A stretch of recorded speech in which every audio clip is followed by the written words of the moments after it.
Hi guys, welcome back to my channel. I hope you're doing well. I am so excited to record this video. I know I have not been consistent, but I am really making an effort to come back more regularly with you guys because I am in my last couple months of my mat leave. So hopefully soon enough I will be returning to my regular schedule.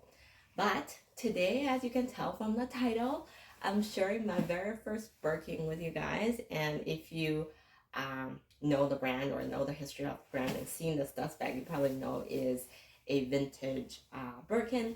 But I am still super excited. I am still feeling like it's a bit of kind of a crazy opportunity that I was able to score this bag. But yeah, so I probably gonna like hide it or blur the picture so you guys can't tell from the thumbnail what color and which size and things like that. But I will reveal the bag with you guys first, and then we'll go from here. So this is their kind of more like vintage line of the tan color velvety dust bag. Inside of the bag, it is like pure cotton, so it's still really nice. For a brief period, they were using the orange cotton, also very soft dust bag, the same dust bag that I had for my her bag way back when. You guys can check out that video if you want. But that bag didn't, the orange dust bag didn't last for very long because there is a color transfer issue with some of the lighter color bags. So then they converted, I think in 2007, they converted to the more current one that you see commonly right now. But these one here also have this brown logo, and they have very similar kind of drawstring to the current one. Anyhow, let's talk about the actual bag. I'll reveal the bag to you guys first. Oh my god, this is so exciting. I'm still like, dun dun dun dun. I don't know if you guys can tell, but this is actually not your regular kind of Birkin. It's actually a hack Birkin, so haute de couloir. It's really the ancestor of Birkin Kelly. They've existed way longer compared to Birkin and Kelly's. So anyways, I'll go into the history a little bit more, but I'm just looking at my video. It looks like the color, it's showing more like a purple brown on the video, but it's really, it's a, technically I think it's a ebony color, so it's more darker.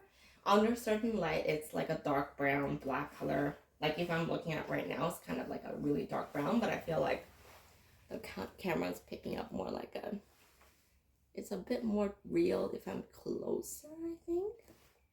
And if you look at the grain, the experts might be able to tell it's actually chèvre mesure leather.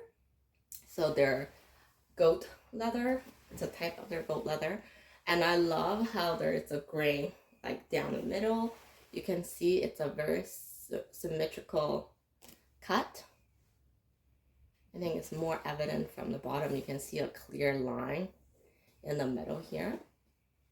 So the way they make these bags, it's the same way that they make their crock bags or other type of symmetry bags. They use, the full piece and then make it symmetrical on both sides. The chèvre leather is actually quite rare, and they no longer produce them for larger bags for that reason, unless it's a special order bag. So I feel like a lot of people, they do pick the chèvre leather for their special order for good reason, because it is very durable and very light. As you can tell, this is a quite vintage bag, and if you look at the corners of this bag, it's still in perfect condition, which is so impressive.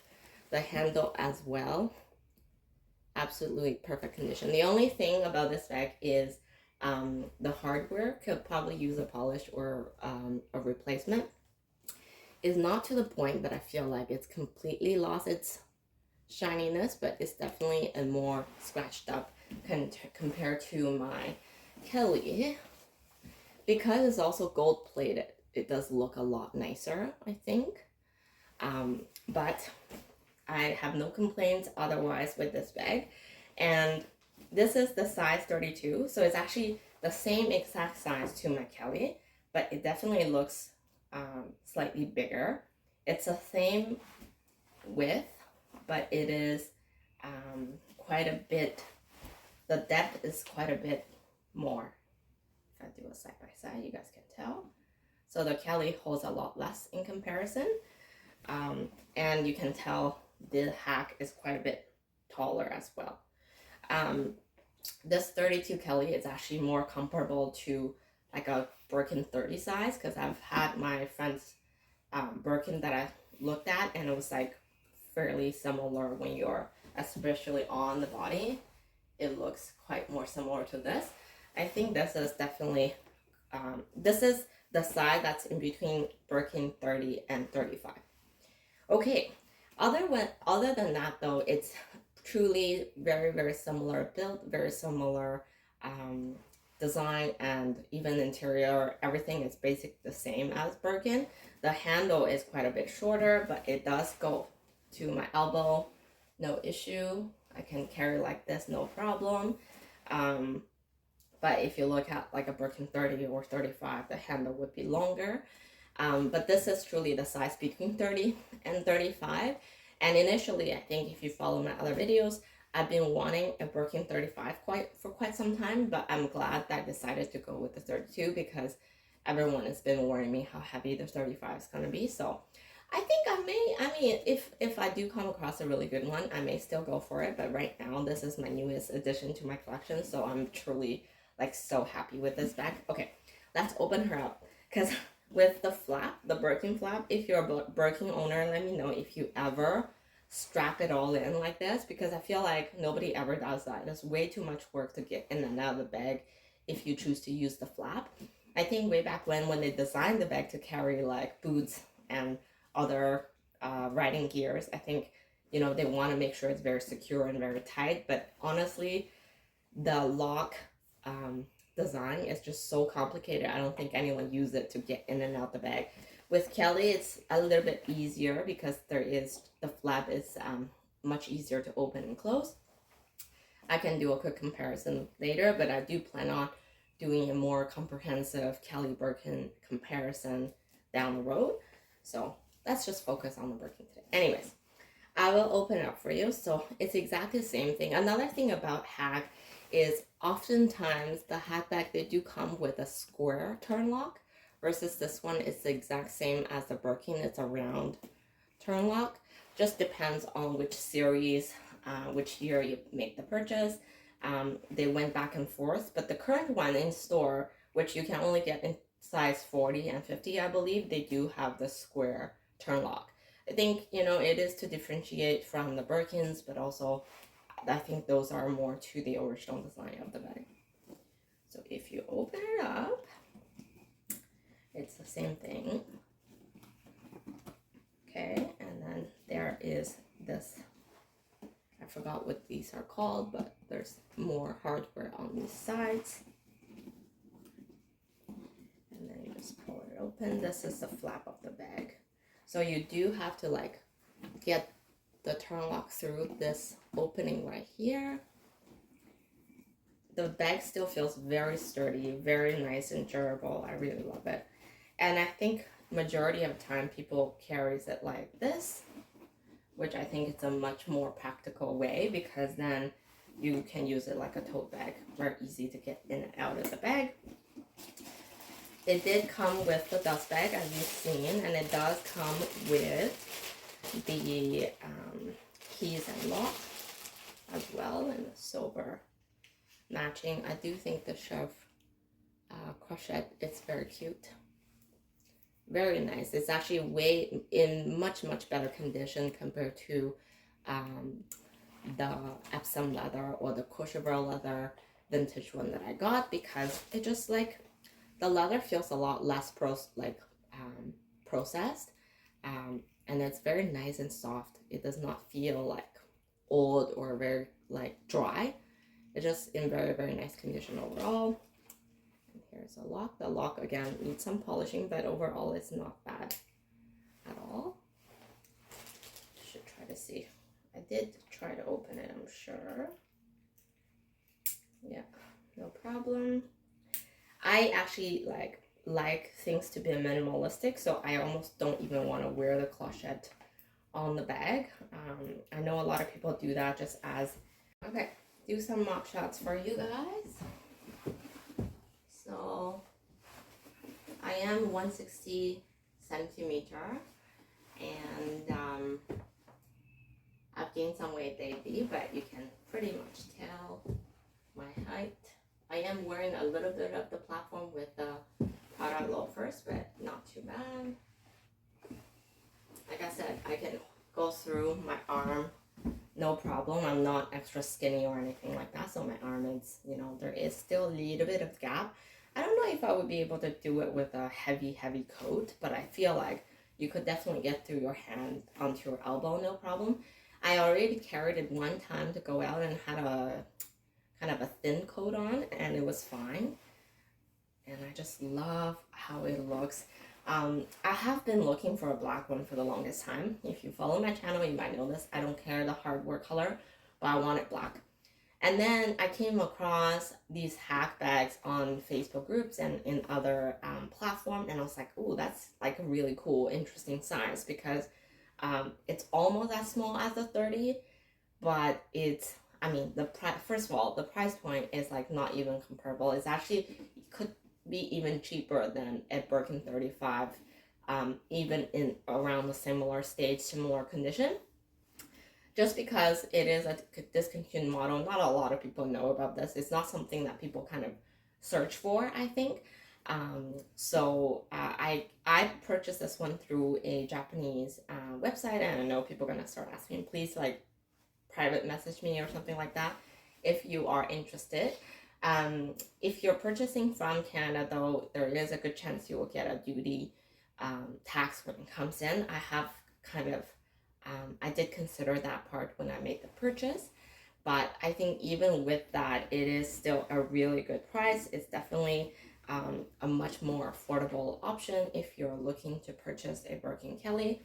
And I feel like every video I mention this, like if you're looking for something in the luxury, like in those classic luxury line, vintage or secondhand could be a good option for you if you have limited budget. And for myself, if you guys know me, I don't have any of those stores close to me anyway. So it's not, even if I want to start building a purchase history with a Hermes store, I don't really have that accessibility. So, secondhand resellers or vintage are kind of my options. And among those, I feel like options is definitely more cost friendly and also in some ways safer, just because, especially something like this, it's, I mean, I would never say never, because the fake bags are everywhere. It could be anything. But the chance of that is slightly slower if you're purchasing these vintages from reputable Japanese vintage stores. They do hold that very highly for themselves. So they rather sacrifice the bag instead of trying to sell something that they have authenticity doubts or concerns. But I do definitely get it and plan to get it authenticated, especially if I ever decide to let go or sell or anything like that. But right now I'm just like so like still feeling incredible that I actually have this bag in my collection. I just love looking at it, love carrying it, and can't wait to use it a lot more. Birkin has been a bag that I always wanted in my collection, so even though this is not a Birkin per se, but I feel like it does satisfy what I need, at least for now. But like I mentioned, if I do come across something else that I like, I may also just go ahead and add it for now. Right now, the luxury market is really slow, so it's really a good time to buy rather than sell. I have stopped selling for quite some time, but you guys know me, I've sold a lot last year. Like I've cleared out my entire kind of collection quite a bit, so I think it might be a good time for another updated bag collection video, even though my last one wasn't that long ago. But I did sell a lot to trading a few pieces, and I'm at a point where I don't really want to add too many new things and just, keep it as is for some time. And if I do end up buying, it could just be like another vintage Hermes something. I'm not sure yet, but that's yet to come. I am still looking for a nice tote bag. I think I talk about this every time. Um, I had this Kibo bag that I use as a weekend bag whenever I go to my parents with my kids. And I sold that bag because there was so much damage on it. I just didn't feel like using it. Since then, I just haven't found a bag that's big enough to carry all the kids' stuff for the weekend. And yeah, I'm just struggling with it. Like every time I going to my parents' house, I even use a garbage bag to carry all their clothes and stuff in a rush. And my dad is like, "You collect bag, like you collect so many bags, and then you come to my house with a garbage bag." It was so embarrassing. I just didn't like that at all. I'm like, that's impossible. Like I am buying so many. And I've been looking for so many options. Like I was thinking about getting a Longchamp potentially because that's a nice nylon bag, which I think could be a really nice addition. The Go Yard bag. But just, anyways, I haven't found anything that I really like. I almost purchased a Chanel Duvel bag, but I didn't. Anyways, long story short, I'm still looking for a tote bag, hoping to add that down the road. Okay, so I think that's it for today, and I hope you enjoyed the reveal, and I'll talk to you guys very soon. Bye.